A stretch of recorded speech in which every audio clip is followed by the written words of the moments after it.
Former President Aquino passes away at 61. Former President Benigno, Noynoy Aquino III, who championed Dong Matuwid reforms and scored a landmark ruling against China's aggressive claims in the West Philippine Sea, has passed away Thursday, according to a relative of the family. He was 61.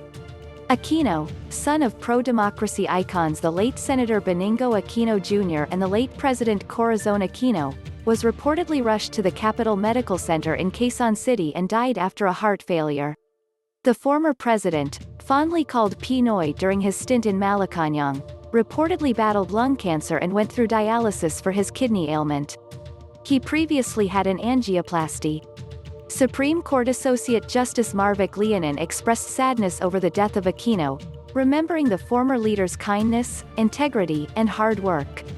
It was the former president who appointed Leonin to the High Tribunal in November 2012. It is with profound sadness that I learned this morning of the passing of former President Benigno Aquino III. I knew him to be a kind man, driven by his passion to serve our people, diligent in his duties, and with an avid and consuming curiosity about new knowledge and the world in general, he said. I have learned a lot from him.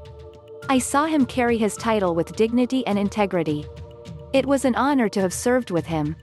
He will be missed, he added. Aquino, known for his simple and humble leadership, was the country's 15th president from June 2010 to June 2016. Born in Manila on February 8, 1960, Aquino served as a senator before getting elected to the country's highest government post. Under Aquino's watch, the Philippines enjoyed an economic boom, becoming Asia's new darling, from being the sick man of Asia. It registered an average growth of 6.2% amid robust foreign investments, stable credit ratings, and tourism growth. Aquino also sought to boost investments in social services as the government struggled to ensure economic growth trickled down to the country's poor.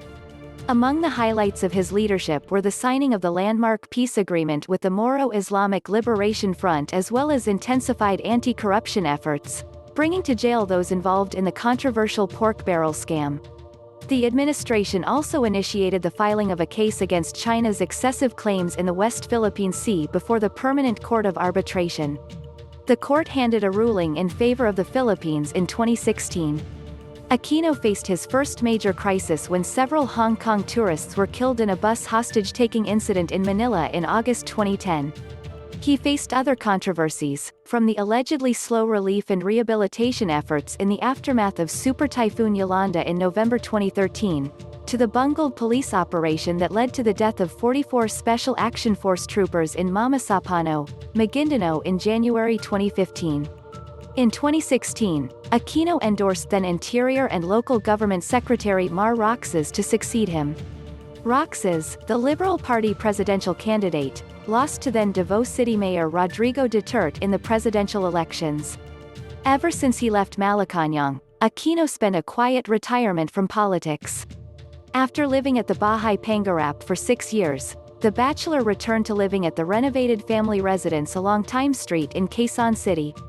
He spent more time for his hobbies, such as reading books, listening to music, and going to the shooting range. In recent years, Aquino made rare public appearances, including attending historic occasions related to his parents. There were occasional public statements, including instances when Aquino's name was dragged in the cases related to the Dengivaxia controversy and the Mamasapano tragedy. Aquino's health condition was put on spotlight in December 2019. He was confined at a Makati hospital for a week to undergo scheduled medical checkup.